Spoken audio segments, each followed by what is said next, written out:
Olá, você que nos acompanha também pelas nossas redes sociais, YouTube, Facebook. Lembra qual que é? Ah, sim, TV Cidade Taubaté, né? Muito fácil. E o nosso Insta, né? @TV Cidade Oficial. Estamos começando o nosso programa ao vivo no nosso canal 3, né? Para cidades de Jacareí, São José, Taubaté, Ubatuba, também em Tremembé, né? Nesta quarta-feira, dia 27 de novembro de 2019.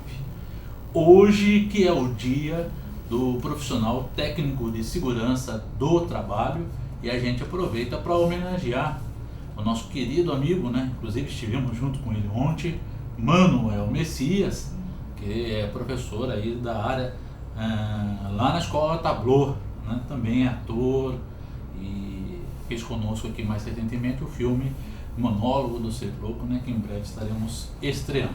E homenageando o Manuel Messias, a gente homenageia todos os outros profissionais da área. Ah, também não posso esquecer do primo, né? Luiz Fernando de Paula.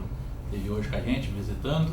Ele também é da área da técnica, né? Técnica de segurança do trabalho, e a gente presta essas homenagens a vocês dois. Quero também prestar homenagem nesse início do programa ao querido Dimas Oliveira Júnior. Ontem fez o lançamento lá no Mistal, no Museu da Imagem e do Som, do filme Madalena, querido Lissarte, vida e arte de uma musicista, né? Muito bacana. A gente pôde conhecer um pouco mais, né? Não só através aí da dramatização, do qual nossa equipe foi aí responsável, nossa equipe, que eu digo TV Cidade, né? Co-produtora do processo de dramatização, mas também através dos depoimentos, né? De pessoas importantes, né? Como a própria filha da Madalena, né? E também ali do querido J. Bonana, né? Entre tantos e tantos outros, pude conhecer um pouco mais sobre o legado, né, dessa grande taubatiana, como o Dimas falou aqui no nosso programa, ainda não tão valorizado, né? Mas que esperamos que a partir aí do filme possa ser feito esse reconhecimento a essa mulher aí que transformou, né, Taubaté na música na primeira metade do século XX. Então, nós estamos falando de mais de 60, 70 anos de história, né? Então, um abraço ao Dimas, parabéns aí pelo lançamento do filme, né? A Shirley também do Mistal e o pessoal que faz parte lá do Mistal, que não mediu esforços para poder organizar essa van premiere, que a gente sabe também o quanto é difícil, né? Infelizmente, poderia ser nos cinemas da nossa cidade, mas os cinemas ainda são ligados à cultura internacional, né? Então, as empresas de exibição, a dificuldade de exibir um filme local no cinema é muito grande, mas nem por isso a gente deixa de exibir. Bom, nossos recadinhos: amanhã, dia 28, 19 horas, Câmara Municipal Taubaté, solenidade em comemorativa ao Dia Municipal de Luta contra o Câncer, né? É bom sempre a gente lembrar que câncer é uma das principais doenças que acomete a nossa população, acaba tirando a vida de muitas pessoas, né? Milhares e milhões de pessoas no mundo também são acometidas do câncer durante um ano, né? E acabam indo embora quando não fazem um tratamento adequado. Existem pessoas que atuam, né? Em entidades, em segmentos, para poder amenizar a dor, né? Do paciente. Então serão homenageadas amanhã aqui a senhora Cristina Leite, que é da Aspal, a Fátima Aparecida, que é da Casa Recomeço, a Maria Cleusa, que é da Casa Gesto, e o Dr. Antônio Vitor, né, que é da Liga de Oncologia da nossa cidade. Então esses profissionais e todos aqueles outros, né, a gente sabe que tem pessoas que são voluntárias, vão lá para servir o cafezinho, né, para os pacientes, até que vêm de outras cidades e acabam acessando essa rede de proteção, né, aí aos pacientes. Então parabéns a vocês.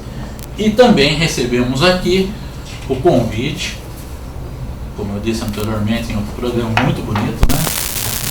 E eis que um sonho vai ser realizado, que é a nova série dos Sincomerciários, que é o Sindicato dos Empregados no Comércio de Taubaté, vai ser inaugurada vai ser agora dia 29 de novembro de 2019, ou seja, daqui a 2 dias, né? Então hoje é quarta-feira, sai sexta-feira, às 19 horas, na rua Doutor 27, no centro, né, gente? É na rua da Escolástico. Escolástico não faz propaganda, mas a gente fala o nome dela, né?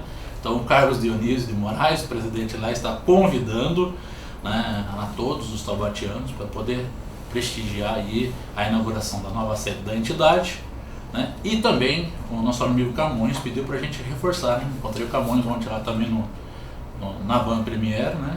O Camões, que é a esposa dele, e falou: André, avisa lá, né, o pessoal poder ir. Então tá aqui, Camões, ó, o convite, né, feito. Também a nossa TV Cidade, com certeza o pessoal vai estar lá cobrindo esse evento, né, que vai ser a inauguração aí da nova série dos 5 comerciários. E, gente, hoje nós estamos recebendo não um, mas 3 especialistas no assunto jurídico, né? E nós vamos falar sobre direito penal, vamos falar sobre processo criminal.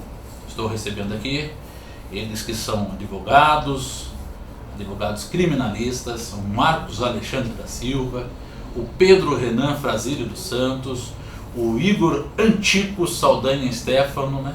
E são todos do escritório Piamo Advogados, aqui da nossa cidade. Primeiramente, boa noite a vocês, prazer em recebê-lo. O Dr. Marcos Alexandre já está de volta com a gente, mas os dois são a primeira vez, né? Sim. Boa noite. Boa noite, muito obrigado pelo convite.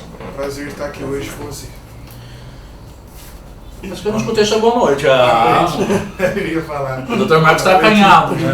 Está acanhado. Boa noite, André, aos telespectadores. É sempre um prazer imenso estar com vocês aqui. É uma casa TV Cidade. Bom, é que ele torce pro Palmeiras, gente, e aí o time dele não tá bem legal, né? Então ele tá mais quieto agora, né? Mas a gente sabe que ele fala bem. Já teve a gente orientando a nossa população. Eu quero de cara, a gente todos os dias ouve falar, né? Especialmente agora nos últimos tempos, sobre prisão de segunda instância, processo criminal, né? E tantos outros assuntos técnicos, né? Que são ligados à área jurídica. Eu quero de cara que vocês possam orientar os telespectadores, né, a respeito de processo criminal, o que é, como que ele se desencadeia. É bem interessante esse tema, devido à quantidade imensa de fake news que tem sido compartilhada nas redes sociais após a decisão do STF, confirmando o artigo 5º da Constituição, que fala que a pessoa só pode ser considerada culpada após a sentença penal condenatória transitada em julgado. Esse é um tema bem interessante, na qual os meus amigos de trabalho também irão explanar. Então, tema bem interessante. Não sei se a gente falar sobre o processo penal. Então, como o Dr. Marcos explanou, o tema processo criminal ele é de grande complexidade, principalmente para quem tem uma certa distância com a área jurídica. A linguagem jurídica ela não é de fácil compreensão para aqueles que não são da área.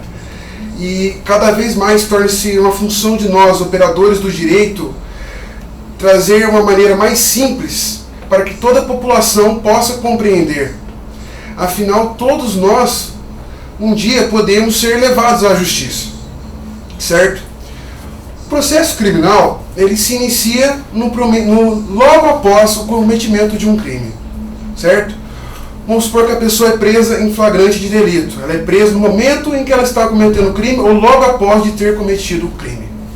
Nesse momento, a polícia chega até o local, a polícia militar, na maioria dos casos. Ela efetua a prisão da pessoa no momento que ela cometeu o crime, e essa pessoa ela é conduzida até a delegacia de polícia. Na delegacia de polícia, todos os fatos serão reduzidos a termos, serão colocados num documento que todo mundo conhece como boletim de ocorrência. Esse boletim de ocorrência vai constar a versão apresentada pelos policiais, por eventuais testemunhas, por todos que de uma forma presenciaram, e também a versão do agente que supostamente teria cometido o crime. Depois de formalizado esse documento ele é dirigido até o delegado de polícia. O delegado de polícia, por sua vez, ele vai elaborar o auto de prisão em flagrante, que é um outro documento. A partir daí, a pessoa terá início a sua vida, na maioria dos casos, a sua vida carcerária. Vamos supor que se trata-se de um crime de homicídio, por exemplo, um crime grave, um homicídio qualificado, que ainda é hediondo. Nessas hipóteses, na maioria absoluta das vezes, a vida da pessoa reclusa, ou seja, sob custódia do Estado, vai se iniciar ali. No entanto, existe uma grande diferença entre falar que essa pessoa é culpada e que essa pessoa está sendo investigada, pois ali naquele momento ela é presumidamente inocente. O fato da pessoa ter sido presa não condiz com a realidade de falar que ela é culpada. Muito pelo contrário, pois existe um processo no qual o Estado tentará provar que a pessoa de fato cometeu o crime. E até que essa decisão, que vem uma decisão judicial, condenando o réu, no caso, atestando que de fato, com as provas que foram produzidas, ele é considerado culpado, que seja condenado, e que essa condenação torne-se definitiva, somente aí que a pessoa deixa de ser presumidamente inocente e passa a ser condenado, culpado, lança-se os nomes no rol do culpado e definitivamente ela vai ser um presidiário. Então o BO é o primeiro passo aí para o início de um processo criminal? Exatamente. O boletim de ocorrência registra um fato que ocorreu, um fato criminoso, para que seja investigado e assim possa dar início a um inquérito policial, que é a fase de investigação de um crime, que vai investigar se houve de fato um crime, quem é o autor do crime, e todas as outras provas, como testemunha, vítima, todo mundo vai ser ouvido ali, vai fazer perícia. Após a conclusão do inquérito policial e o possível indiciamento da pessoa, é remetido ao Ministério Público para saber se o promotor irá ofertar ou não a denúncia em face da pessoa, né, que supostamente tenha cometido um crime. O Ministério Público ofertando a denúncia, o juiz recebendo-a, ali dá início a um processo criminal, onde a pessoa vai ter o direito ao contraditório, à ampla defesa e presume-se inocente. Bom, sendo o boletim de ocorrência, né, o famoso BO e o início de tudo, como que deve ser elaborado e quem é que pode elaborar esse boletim de ocorrência, né? Porque não raros são os casos em que o boletim é feito, né, e depois existem vários vícios, erros, né, que acabam prejudicando o processo ao longo aí do seu trâmite. Vejamos, existem duas possibilidades no que tange ao boletim de ocorrência. O boletim de ocorrência ele vai ser lavrado já com o suposto autor do crime, no momento que ele é preso em flagrante, ou então existe a hipótese de que o crime, por exemplo, aconteceu há dias atrás, ou há meses atrás, e somente foi tomado conhecimento desse crime depois de ele ter sido cometido. Aí, nesse caso, a vítima ou pessoas que ficaram sabendo desse crime podem ir até a delegacia noticiar o acontecimento desse crime. Nesse caso, vai ser lavrado um boletim de ocorrência, porém sem que ninguém tenha sido preso, pois a notícia desse crime chegou posteriormente. Vamos supor que, por exemplo, uma pessoa, de novo, cometeu o crime de homicídio e ela fugiu. Depois de 5 dias, a pessoa descobre um corpo, por exemplo. O autor do crime já não está mais no local. O que os vizinhos ou familiares da vítima vão fazer? Vão chamar a polícia, vai ser elaborado um boletim de ocorrência. No entanto, pelo fato do crime ter sido cometido há tempos atrás, não vai ter prisão em flagrante, porque a pessoa que cometeu o crime não se encontra mais ali. Então vai ser lavrado um boletim de ocorrência. Esse boletim de ocorrência vai contar sobre quem era vai constar quem era a vítima, os familiares, se ele tinha algum desafeto, se ele tinha algum inimigo na sociedade, como as condições que o corpo foi encontrado. E depois de formalizado esse boletim de ocorrência, ele vai ser encaminhado ao delegado novamente, Só que dessa vez o delegado não vai elaborar um auto de prisão em flagrante, pois não existe pessoa presa. Ele vai elaborar um outro documento, que se chama portaria. O inquérito policial ou ele se origina de uma prisão em flagrante, ou então da notícia de acontecimento de um crime que já ocorreu anteriormente. Aí ele vai ser iniciado por uma portaria. São duas situações diferentes. Uma é quando eu prendo a pessoa no momento que ela começou a cometer o crime. Outra quando eu sei que alguém cometeu o crime, mas a pessoa que cometeu o crime não se encontra ali no momento. Aí o inquérito é instaurado por portaria. Entendeu? Então são duas situações. E a importância do boletim de ocorrência é o seguinte. Na maioria dos casos, quando a pessoa registra o boletim de ocorrência, o crime acabou de acontecer. Então está fresco na memória das pessoas, testemunhas, dos policiais. E é importante, o que ficar consignado ali vai ter reflexo lá na frente no processo. Então por isso que a gente orienta muitas das vezes que a pessoa, uma vítima ou um familiar de uma vítima que quer registrar um boletim de ocorrência, ela vai acompanhado de um profissional do direito, geralmente é o advogado. Por quê? Uma vírgula mal colocada pode dar uma interpretação equivocada e a investigação ser direcionada numa linha totalmente distorcida do que realmente aconteceu. E isso pode acabar com que o inocente vá sendo preso lá na frente. Então, é preciso tomar muito cuidado com o que vai ser prestado depoimento, o jeito que vai ficar formalizado no boletim de ocorrência. Quais situações o boletim pode ser feito de forma online? Certo. Geralmente, o boletim de forma online, eles são feitos por crimes de menor importância.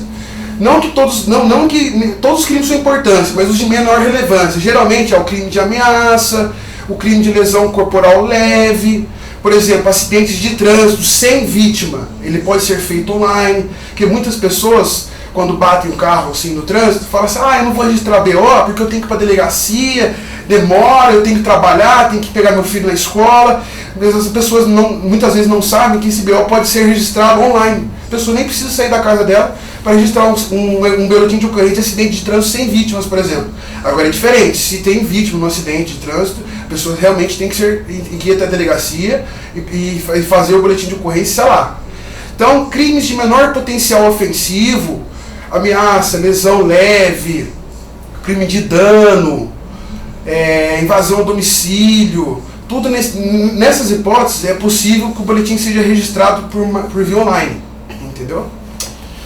Bom, em que ramo do direito que se enquadra e qual o objeto do direito processual penal? Eu não entendi a pergunta. Né? Em que ramo do direito se enquadra e qual o objeto do direito processual penal?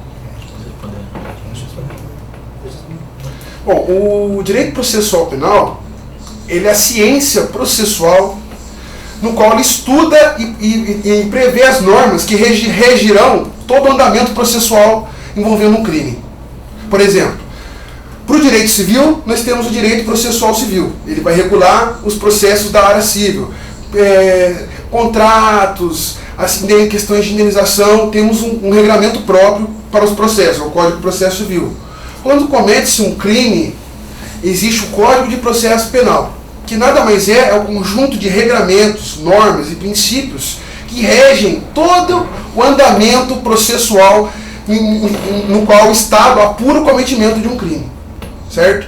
O processo criminal, ele tem início com a denúncia. A denúncia é a peça inicial no qual o promotor de justiça, representando o Ministério Público, acusa formalmente alguém de ter cometido um crime.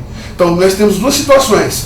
A situação da investigação pela Polícia Civil ou Polícia Federal, no qual são colhidos os elementos mínimos, as informações mínimas necessárias para que haja um processo. Depois que existe um conjunto de provas robusto, esse inquérito é encaminhado ao promotor. O promotor, verificando que há condições sim, e que ele formou sua convicção que tal pessoa cometeu tal crime em tal dia, ele oferta a denúncia. A denúncia é a peça que inaugura o processo criminal. Após a denúncia, é que o réu vai ser citado, as testemunhas vão ser intimadas, que vai ser marcada a audiência. Então, o ponto inaugural e fulcral do processo criminal é a denúncia. E a ciência processual penal, ela estuda tudo isso. O comportamento das partes, como é a questão da produção de provas, A própria presunção da inocência, os recursos, todos esses procedimentos são previstos na legislação processual penal. De uma forma mais simples, André, podemos dizer o seguinte, para a pessoa que não entende um pouco esse linguajar jurídico, né? De uma forma mais simples, o Estado ele é o único detentor do direito de punir, algumas exceções, mas ele é o único detentor do direito de punir. Só o Estado pode punir alguém que seja que tenha o direito a um processo justo e a pessoa seja condenada. O Estado vai exercer a reprimenda, seja uma pena privativa da liberdade, uma restritiva de direitos, mas vamos focar na privativa de liberdade. Porque, de uma forma bem simples, o processo penal é um conjunto de regras para que o Estado puna aquela pessoa. E essas regras, elas devem ser respeitadas. É igual um jogo de futebol. Tá? Tem as suas regras. Não pode fazer gol impedido, não pode fazer gol com as mãos. Se um jogador se exagera, é expulso, recebe cartão amarelo, tem as suas regras. E quando as regras não são obedecidas, o jogador sai, dá problema. O processo penal não é diferente. O processo penal, ele serve para que o Estado, você vai punir, porém, desde que as regras sejam respeitadas. Ou, para que você puna, respeite as regras. Entendeu? Ou seja, respeite o contraditório, respeite a ampla defesa, respeite o devido processo legal, respeite a presunção de inocência ou de não culpabilidade de todos os indivíduos, que, como eu disse no início do programa, o artigo 5º determina que ninguém poderá ser considerado culpado antes de sentença penal condenatória transitada em julgado. E nós chegaremos mais a fundo nessa questão. Então, o processo penal, de uma forma mais simples, ele é para garantir um direito de todos os indivíduos, a sua presunção de inocência, e para mostrar para o Estado que ele deve também respeitar as regras de todos os cidadãos para chegar a uma punição ou uma absolução. Quando é que essa situação que refere-se ao Estado brasileiro, né, especificamente, ela extrapola e a pessoa pode ser, de repente, julgada por cortes internacionais, né, como temos aí o Tribunal de Haia, né, que é um dos exemplos, que caso esse princípio da territorialidade ele deixa de existir? Existem algumas situações no qual e segue-se as regras processuais, a punição que foi imposta ao indivíduo perante as leis brasileiras é legítima, porém, à beira dos tratados internacionais, por vezes ela fere a proporcionalidade. Ferindo essa proporcionalidade, ou seja, uma punição excessiva, no caso em que as cortes internacionais e os organismos internacionais constatam essa evidência, esses casos podem ser levados às cortes internacionais. No entanto, as cortes internacionais, elas não punem ou deixam de punir ou absolvem a pessoa. Elas punem o Estado brasileiro. Ela fala, Brasil, você violou os nossos princípios dos tratados internacionais, eu vou punir você por isso. Geralmente quando são tratados sobre os direitos humanos. E, por exemplo, o caso que deu muita repercussão, o caso do massacre do Carandiru, por exemplo.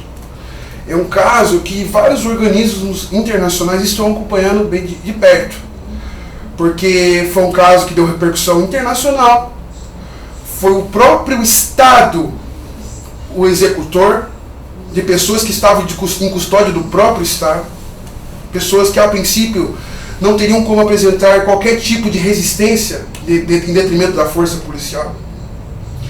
No entanto, foi feito o júri dos policiais envolvidos, eles foram condenados no júri, eles recorreram e foram absolvidos no tribunal. Ou seja, no meio jurídico já circula que uma série de organismos internacionais, caso as cortes brasileiras não logrem êxito em efetivamente concretizar a justiça nessa questão, desse caso especificamente ser levado às cortes internacionais, principalmente a de Haia e a Corte Interamericana de Direitos Humanos. Então, a influência dos pactos internacionais sobre tudo os que versam sobre os direitos humanos, que nada mais são condições mínimas existenciais, que todos os estados que são adeptos ao pacto devem seguir. Temos a norma interna do país, mas essa norma interna do país não pode ser contrária à norma internacional. Então é de grande importância que o Estado soberano, o país, tenha uma legislação que seja coerente com os princípios esbojados nos tratados internacionais. André, permita-me fazer uma observação interessante do que o Dr. Pedro comentou. O massacre no Carandiru é algo que chama a atenção porque uma grande parte das pessoas que morreram sequer tinha condenação. Elas estavam aguardando o julgamento presas, preventivamente. Elas sequer foram condenadas, sequer foram condenadas, né? Haviam sido condenadas. Então é algo muito importante, que nós queremos chamar a atenção no programa de hoje, é a presunção de inocência. Porque se as pessoas... Deixa eu te fazer uma pergunta. Nesse caso, elas deveriam estar dentro do presídio ou não? Então, depende. Cada caso é um caso. Para que a prisão preventiva seja decretada, o juiz ele deve observar alguns requisitos que a lei, o Código de Processo Penal determina. Se os requisitos forem preenchidos, realmente o juiz deve, sim, decretar a prisão preventiva. Porém, no ordenamento jurídico brasileiro, a liberdade é a regra, a prisão é a exceção. Infelizmente, na prática, nós que atuamos na prática sabemos que isso não funciona. Infelizmente, na prática, a prisão é a regra. Já vi casos de prisão preventiva de um crime de receptação culposa. Uma pessoa emprestou o carro sem saber que o carro era objeto de crime e o juiz decretou a prisão preventiva numa receptação culposa. Entendeu? Então a gente vê que a presunção de inocência ela é violada constantemente em terra brasileira. Então a gente tem que ter muito cuidado quando a gente começa a espalhar ou compartilhar fake news nas redes sociais, falando que milhões de presos serão soltos. É algo interessante que só o fato da pessoa ser acusada de um crime para a sociedade, ela já é uma pessoa criminosa. E não deveria ser assim. Como o Dr. Pedro bem colocou, todos nós estamos sujeitos a enfrentar a justiça um dia. Às vezes um acidente de trânsito, entendeu? A pessoa ela só pode ser considerada culpada por um crime que ela tenha cometido após a decisão condenatória transitada em julgado. Ou seja, quando não cabe mais recursos. E muitas pessoas, André, elas falam que isso vai gerar impunidade porque demora-se muito para que os recursos sejam julgados. Mas vamos pensar, isso não é um problema que a presunção de inocência causa. E a morosidade do Poder Judiciário? Isso ninguém quer resolver. É mais fácil a gente varrer a sujeira para debaixo do tapete do que fazer uma faxina legal na casa, né? Então é algo bem interessante. Mas para frente a gente vai adentrar mais nesse assunto da presunção de inocência. Já aproveitando esse gancho que você deixou, né? Como fazer essa faxina? Como acelerar esses processos? Como fazer que a justiça deixe de ser esse elefante preguiçoso que... Então, um dos grandes problemas é que no Brasil tem uma cultura de tudo ser levado para o judiciário. Qualquer problema que ocorre, leva-se para o judiciário. E a demanda do judiciário é muito excessiva para a quantidade de servidores públicos. Não tem os cartórios, faltam servidores, não tem escreventes suficientes, não tem juízes suficientes, não tem membros do Ministério Público suficientes. Quem dirá a defensoria, que é muito defasada em comparação com os outros órgãos. E isso já é um grande problema, que a cultura de levar qualquer caso para o judiciário e a falta de de funcionários já torna o processo muito mais lento. E tornando mais lento, daí postergando e gera essa sensação de impunidade. Mas essa demora no julgamento não necessariamente vai terminar em uma absolvição. Não porque a pessoa responde em liberdade, ela não pode ser condenada no final. Uma coisa não tem relação com a outra. Ela pode, mesmo que demore, ela pode ser condenada no final e cumprir a sua pena. Não vai gerar uma impunidade isso.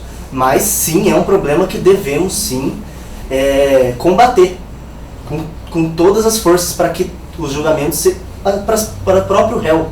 Um julgamento demorado causa muito impacto negativo na vida da pessoa. É um direito do próprio réu, né? Ter um julgamento mais sério. Mas eu acredito que a solução passa pela política. A gente ouve muitas pessoas falando sobre o Estado tem que diminuir, enxugar a máquina. Realmente, mas diminuir onde realmente ele tem que diminuir. E ele tem que ser eficiente onde ele é necessário. O Poder Judiciário é extremamente necessário. É extremamente necessário. Nós somos uma nação com a cultura, além de levar tudo ao Judiciário, uma cultura, infelizmente, ainda um pouco violenta. Entendeu, André? Então, a criminalidade. O que o Estado faz para diminuir a criminalidade? Efetivamente.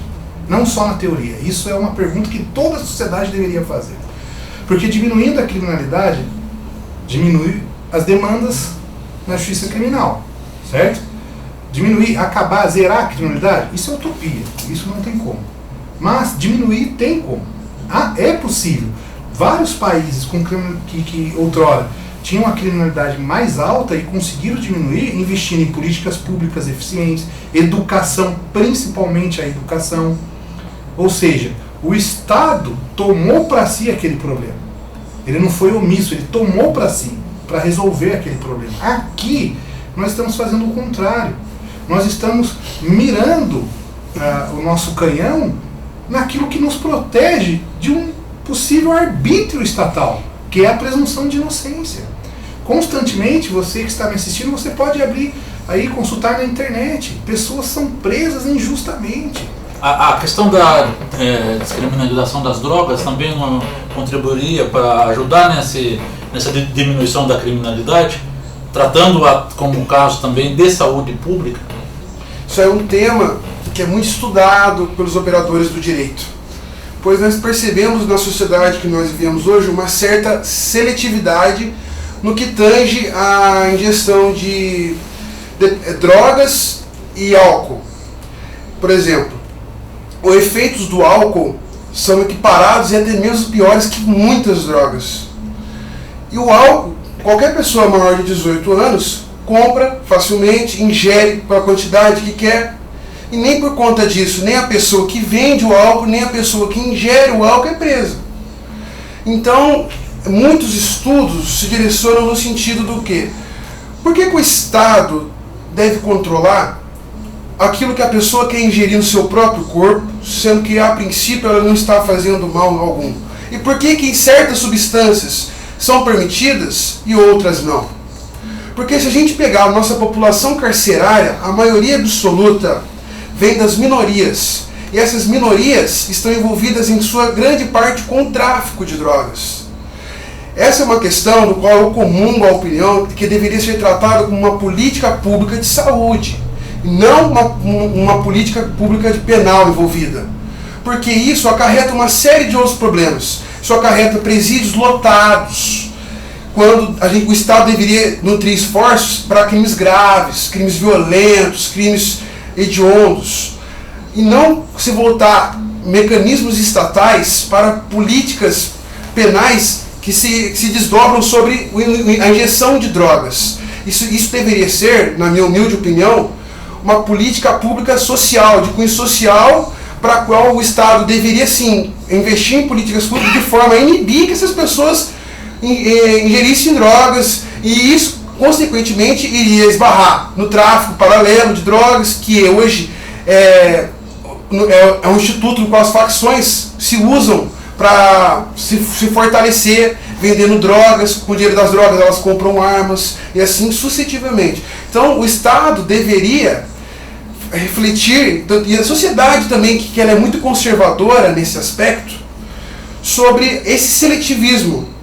Por que substâncias que fazem tanto mal e pior são permissivas e outras que são equiparadas, que você só encontram, que atingem grande parte da população vinda das minorias, o Estado tem um tratamento penal sobre essas condutas. Então isso é uma questão que demanda muita reflexão.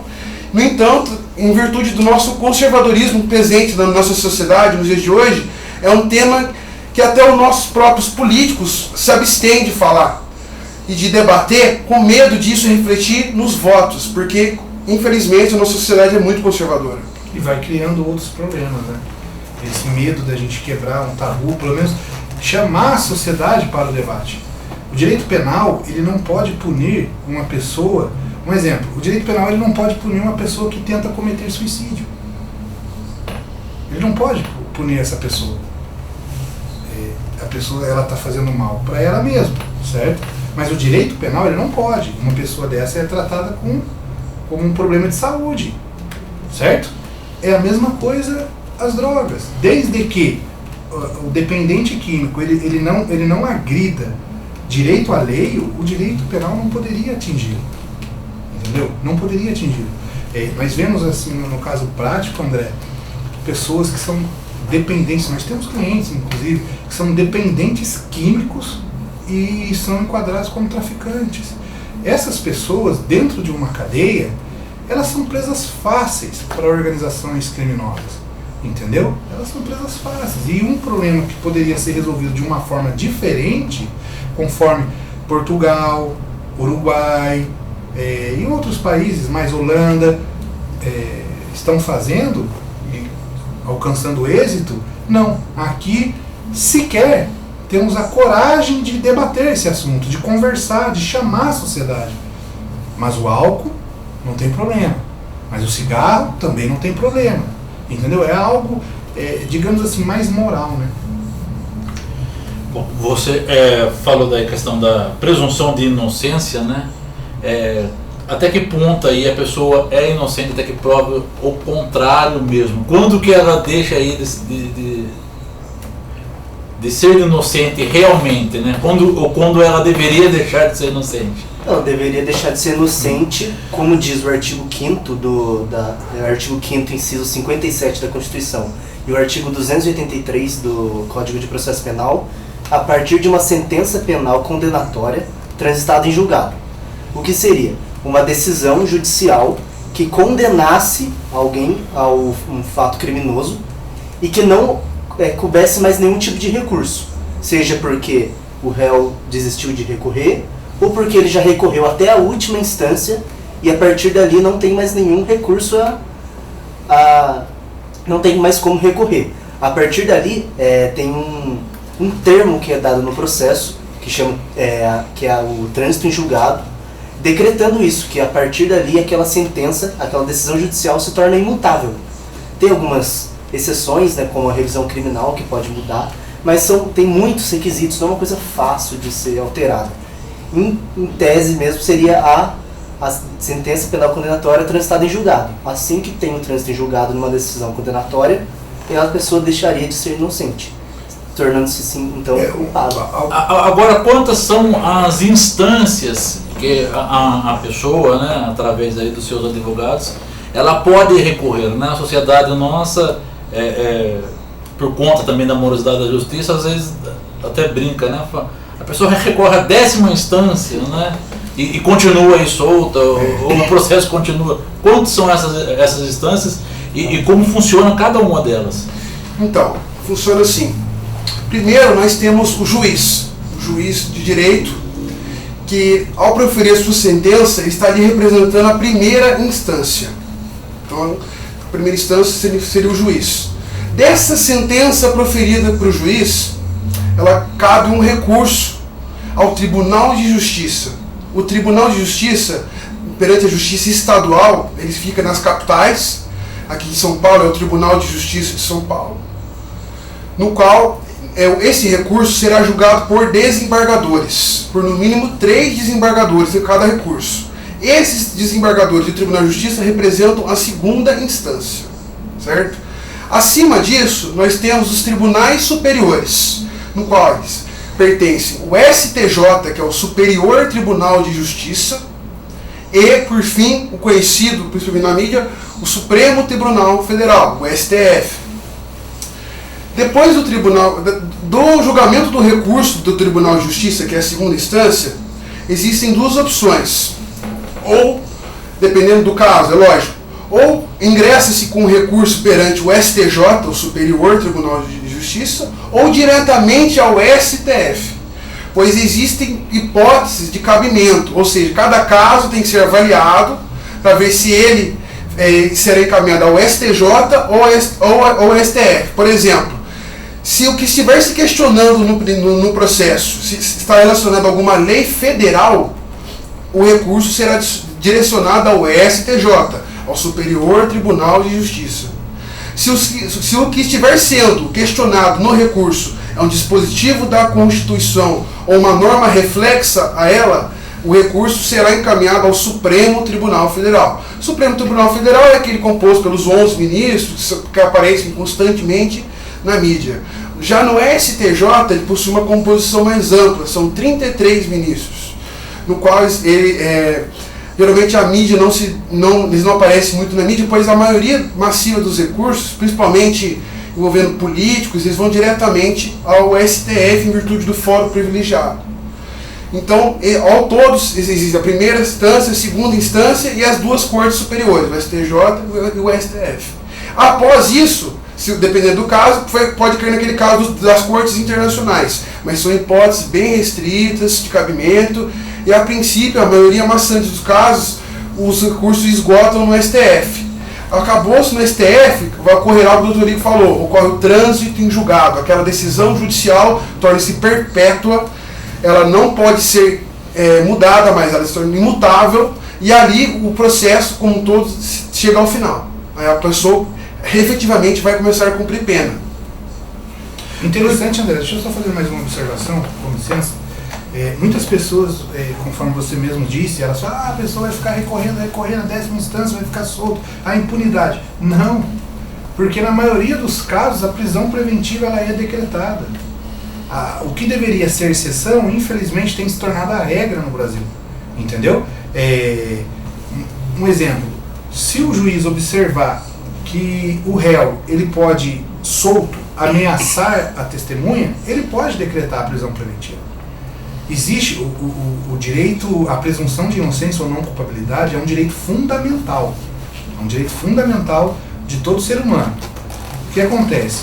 Muitas pessoas falam que ele não é absoluto. Sim, por isso ele sofre uma flexibilização com a prisão preventiva. A decretação da prisão preventiva, ela flexibiliza o princípio da presunção de inocência ou não culpabilidade. Então essa impunidade, a gente ouve muitas pessoas, nós ouvimos muitas pessoas falando o seguinte, só os ricos conseguem chegar nos tribunais superiores porque contratam os melhores advogados. Não, a Defensoria Pública já mostrou que isso também não é uma verdade. Por quê? 60% dos recursos que a Defensoria leva aos tribunais, ela consegue êxito, ela consegue reverter. E as defensorias públicas no Brasil, elas levam os casos aos tribunais muito mais do que os advogados particulares. Isso é algo que a gente deve enfatizar também. Quer dizer que a Defensoria tem um trabalho importante dentro do sistema judiciário, né? Muito importante. E muitas vezes as pessoas não têm nem consciência de que a Defensoria pode ser acessada facilmente. Né? Exatamente. Infelizmente é uma instituição, uma instituição que não recebe o investimento adequado, né? Então, agora, por que essa questão da primeira instância, segunda instância deu tanto pano para manga aí nos últimos tempos aqui no nosso país? Já não é um assunto aí dentro do direito sacramentado? Então, deveria ser, né? A Constituição é clara em dizer que só a partir do trânsito em julgado deveria-se deixar de ser inocente. O que seria? Porque tem dois tipos de prisão, né? Como os autores disseram, né? Tem a prisão cautelar, né? Que seria a temporária e a preventiva, que são prisões processuais. Como o Dr. Marcos explanou bem. Quando o réu tem possibilidade de ameaçar testemunhas, de se evadir, e assim o Estado não conseguir puni-lo, decreta-se a prisão preventiva, cumprindo-se os requisitos. Importante que essa prisão não julga o mérito, né? Exatamente, eu vou chegar Não nisso. julga o mérito. E tem a prisão penal, que é aquela final a partir do trânsito em julgado. Onde está a questão? O STF, numa ação declaratória de constitucionalidade, declarou que o artigo 283 do Código de Processo Penal seria constitucional, ou seja, estaria de acordo com a Constituição, que ele cumpriria pena só a partir dos trânsitos em julgado. A discussão está na segunda instância, que muitas pessoas entendem que a partir da sentença penal condenatória, a partir de segunda instância, como o Dr. Pedro disse, com os 3 desembargadores, já poderia começar a cumprir pena. Mas não poderia começar a cumprir pena porque, para cumprir pena, teria que ser culpado. E se só é culpado a partir do trânsito em julgado, não tem como cumprir pena. Aí que está a situação. Mas o que um grande problema, né, que muitas fake news foram veiculadas, que a partir da prisão de segunda instância não poderia mais prender. Isso não é uma verdade. O problema é que a prisão não se torna automática. Muitas pessoas queriam que, tendo uma sentença penal condenatória em segunda instância, a prisão já fosse automática. Condenou, direto para a prisão. A questão é que não pode ser automática, mas pode sim ser preso, sendo preso preventivamente. Por exemplo, que é a prisão processual, para que o réu não se evada, não ameace testemunhas, não cause transtorno à ordem pública. Esses são alguns requisitos da prisão preventiva. Então, a sentença penal condenatória em segunda instância não proíbe a prisão.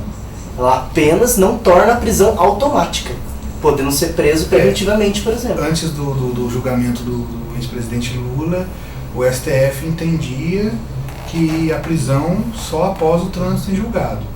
Então, acho que 2 anos antes do julgamento, foi um torno de 2 anos. Houve uma mudança no entendimento do STF, possibilitando essa antecipação da prisão-pena, vamos colocar assim. Podemos dizer um julgamento político, talvez, não sei, e vai entrar no mérito de paixões, não gostaria de falar sobre isso. Mas, aquém do Lula, muitas pessoas sofrem, André, muitas pessoas, estão aqui para não me deixar mentir, sofrem com um Estado arbitrário, com um Estado que a pessoa ela já enfrenta um processo na teoria, com os direitos e garantias fundamentais assegurados. Por quê? Porque na prática ela já entrou condenada. Mesmo que o conjunto probatório demonstre o contrário, em muitos casos temos que recorrer para conseguir absolver uma pessoa de uma injusta condenação.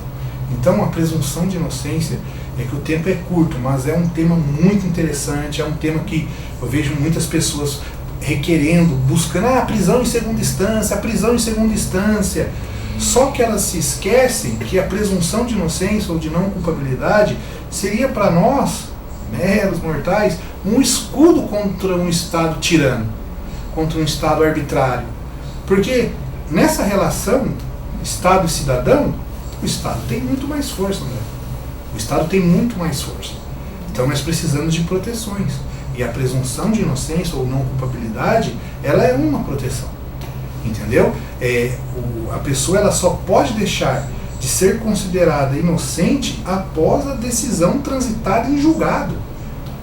Certo? Isso não quer dizer que ela não possa ser presa preventivamente. Se cumpridos os requisitos da lei, que estamos num Estado democrático de direito, desde que cumpridos os requisitos da lei processual penal, seja decretada a prisão preventiva do réu. O que não pode é antecipar a pena.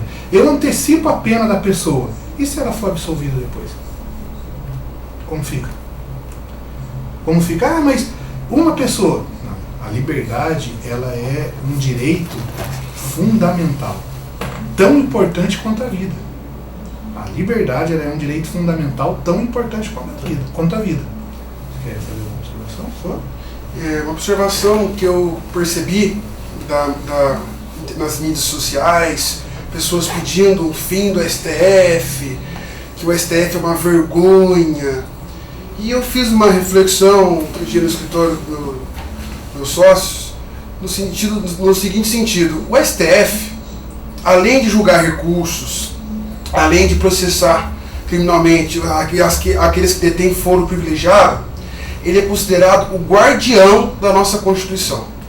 Ele é o intérprete dela. Toda vez que alguma entidade ou organização tem dúvidas sobre a aplicação de alguma norma prevista na Constituição, o STF é quem vai falar da maneira que aquela norma será aplicada.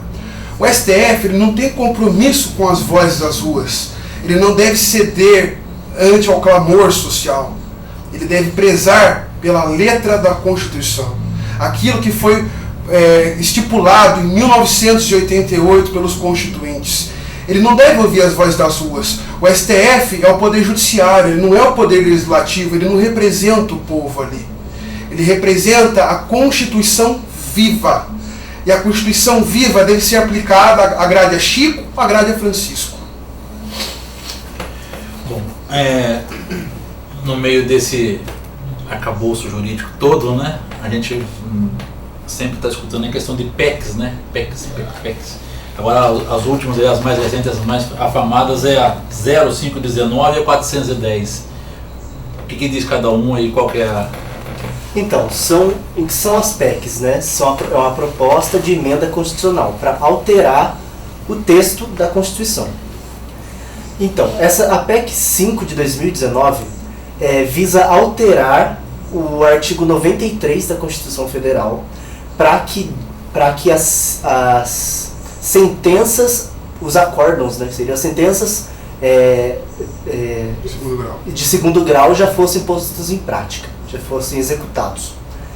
E a 410 de 2008 visa alterar o artigo 5º, inciso 57, que trata da presunção de inocência, que era alterar da mesma forma, para que, ao invés de ser sentença penal condenatória transitada em julgado, seja sentença penal condenatória exarada por segunda instância. Só que essa que visa alterar diretamente o inciso 5º, no artigo 5º, desculpa, é inconstitucional. Por quê? O artigo 5º é uma cláusula pétrea, que é uma cláusula, são os artigos da Constituição que não podem ser tanto omitidos quanto restringidos. São direitos que não podem ser restringidos. A alteração que a PEC deseja é restringir um direito, que é ser preso, cumprir pena após não ser mais inocente, após ser decretada sua culpabilidade. Então, alterando esse artigo, esse inciso desse artigo, estaria restringindo um direito. E isso não é possível, porque é uma cláusula pétrea. A cláusula pétrea só pode aumentar o direito, só pode adicionar direito, não pode restringir ou omitir. Ela não pode ser alterada mesmo que se faça uma nova Constituição? Aí sim, aí poderia. Tem alguns debates, né, ainda dizendo que não poderia, que o princípio do retrocesso, mas a princípio poderia ser... É uma discussão boa, porque vai esbarrar no Tratado de Direitos Humanos. A vedação do retrocesso dos direitos fundamentais. Mas é bem interessante, é porque quando o Constituinte ele colocou na nossa Carta Magna a presunção de inocência, André, é bom frisar que nós vínhamos de um Estado totalmente autoritário. Foi o regime ditatorial, né, o regime militar. Então, quis se dar uma proteção maior à liberdade do indivíduo. Como eu disse, o direito fundamental à liberdade é tão importante quanto a vida. E essa vontade do legislador constituinte representou a vontade do povo, como o Dr. Pedro bem colocou. O Poder Judiciário, ou o STF, ele não representa o povo, e sim a Constituição. Quem representa? Qual poder representa o povo? É o Poder Legislativo. Do Poder Legislativo deve ser cobrado que ele ouça a voz do povo. Agora, em relação a essa questão da segunda instância, não existe alguns debates sobre a prescrição, porque eles falam que o número infundado, sem limite de recursos, prolata o processo e a pena ela sofre uma prescrição. O Estado perde o direito de punir a pessoa. Aí existem alguns debates, tem a PEC Peluso, sobre mudar o marco impeditivo da prescrição, colocar mais marcos impeditivos na prescrição, que é um assunto bem interessante também, que vale a pena ser pesquisado. Bom, é um assunto que a gente deixa em aberto, né, para novos programas, recebê-los aqui novamente, porque é sempre importante a gente orientar a nossa população, né, para que fique aí, tome conhecimento de forma adequada. Eu quero agradecer ao Dr. Marcos Alexandre da Silva, quero agradecer ao Dr. Pedro Renan Frazillo dos Santos, Dr. Igor Antico Saldanha Stefano, falei certinho? Falou certinho. Todos os advogados criminalistas aqui do escritório Piamo Advogados, e dizer que o nosso programa está sempre aberto, né, para essas discussões e outras que vocês tiverem aí para a gente colocar em pauta. O escritório está disponível de todos, é sempre uma honra, um prazer estar, né, porque essa TV a qual eu considero minha casa. Bom, gente, e eu quero agradecer a nossa equipe aqui na TV Cidade, o Ivan Martins, o Diogo Barbosa, o Felipe Suzigan, Claudinha Mello, né, e o nosso Jefinho, que está lá na nossa técnica, no nosso comando central, e agradecer especialmente a você, que sempre dá o carinho, né, da sua audiência. Um abraço especial para a dona Nega aí do bairro da Estiva, né, mãe do tio Léo, que sempre nos acompanha e é nossa fã. Eu fiquei muito feliz em saber que a senhora não perde um programa, né? Gente, amanhã nós estamos de volta aqui no nosso canal 3, na TV Cidade, a partir das 18 horas.